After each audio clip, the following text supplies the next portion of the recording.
Мечта якутского народа строится на глазах. Ленский мост день за днем становится все ближе к реальности. Основной этап строительства начался в октябре прошлого года.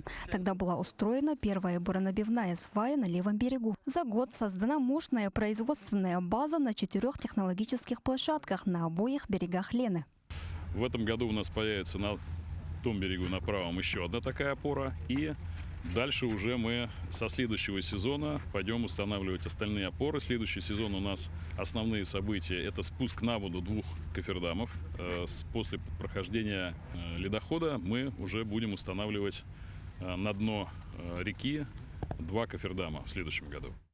Сегодня работы ведутся одновременно на 2 сторонах реки. На правом берегу уже устроено 40 свай под опоры. Продолжается сборка 2-го кофедрама для центрального пилона. Мы собрали в этом году укрупнительную сборку, произвели. Кофердам – это опора номер 10. Что значит кофердам? Это вот такая вот конструкция, которая позволяет работать вне зависимости от погодных, весеннего, осеннего паводка. То есть по технологии мы беспрерывно должны работать.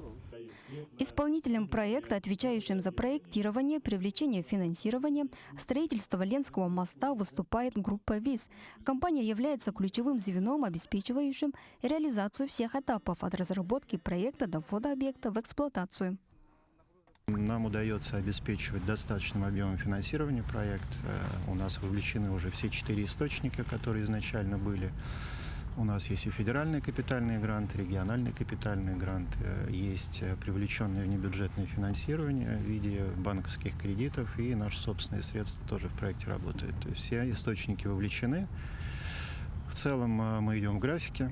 Ленский мост станет ключевой транспортной артерией, обеспечив круглогодичное сообщение между Якутском и федеральной трассой Лена. Он соединит не только 2 берега Великой Сибирской реки, но и крупнейшие транспортные магистрали – Байкало-Амурскую и Транссибирскую северным морским путем. По сути, это проект, который объединит восток и запад Якутии, связав весь Дальний Восток. Камила Михайлова, Станислав Потапов, Табага.